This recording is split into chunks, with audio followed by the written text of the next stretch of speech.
আলু দিয়ে গরুর মাংসের ঝোল রান্না করব। আর এই রেসিপিটা যে একবার ফলো করবে সে কিন্তু রেসিপিটার একদম প্রেমে পড়ে যাবে। সো ভিউয়ার্স, ওয়েলকাম জানাচ্ছি আমার আরেকটি নতুন ভিডিওতে।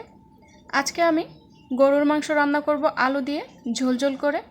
এর জন্য এখানে আমি 1.5 কেজি মাংস নিয়েছি।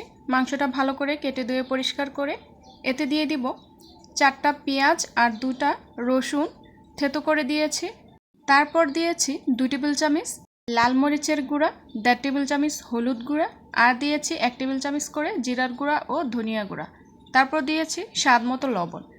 এরপর দিয়ে দিয়েছি এখানে গোটা মশলা, আর এখানে দিয়েছি 2 টেবিল চামচ আদা, আর দিয়েছি 1 টেবিল চামচ রসুন। যেহেতু আমি রসুনটা থেতো করে আগেই দিয়েছি, এর জন্য রসুন পরিমাণে কম দিয়েছি। তো এরপর এখানে আমি সরিষার তেল দিয়ে দিয়েছি প্রায় 1 কাপ। এরপর মাংসটাকে ভালো করে হাতের সাহায্যে মাখিয়ে নিব। আর এভাবে মাখিয়ে রান্না করলে গরুর মাংসের তুলনা হয় না স্বাদের।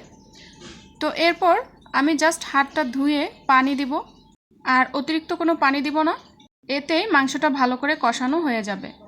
তো এ পর্যায়ে আমি ঢাকনা দিয়ে ঢেকে রেখেছিলাম, তো এখানে নাড়াচাড়া করে আবারও ঢেকে দিব।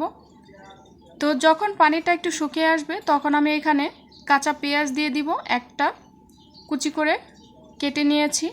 আর এখানে আমি একটা মশলা ইউজ করব, এটা হচ্ছে ধনিয়া, মৌরি, মেথি, আর হচ্ছে কালো জিরা, আর হচ্ছে রাঁধুনি। এই 5 প্রকার মশলা দিয়ে আমি গুঁড়াটা করে নিয়েছি। এটা কিন্তু বিয়েবাড়ির মাংস রান্নাতে ইউজ করা হয়, এতে করে মাংসের স্বাদ দ্বিগুণ বেড়ে যায়।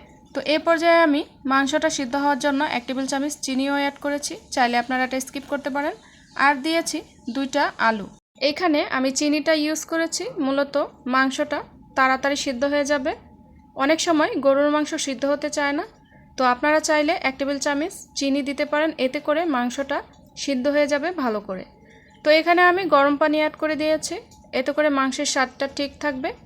এ পর্যায়ে 4টা কাঁচামরিচও দিয়ে দিয়েছি, আর দিয়ে দিব এখানে গুঁড়ো করা ভাজা জিরার গুঁড়ো। তো অলমোস্ট রান্নাটা কিন্তু কমপ্লিট হয়ে গিয়েছে।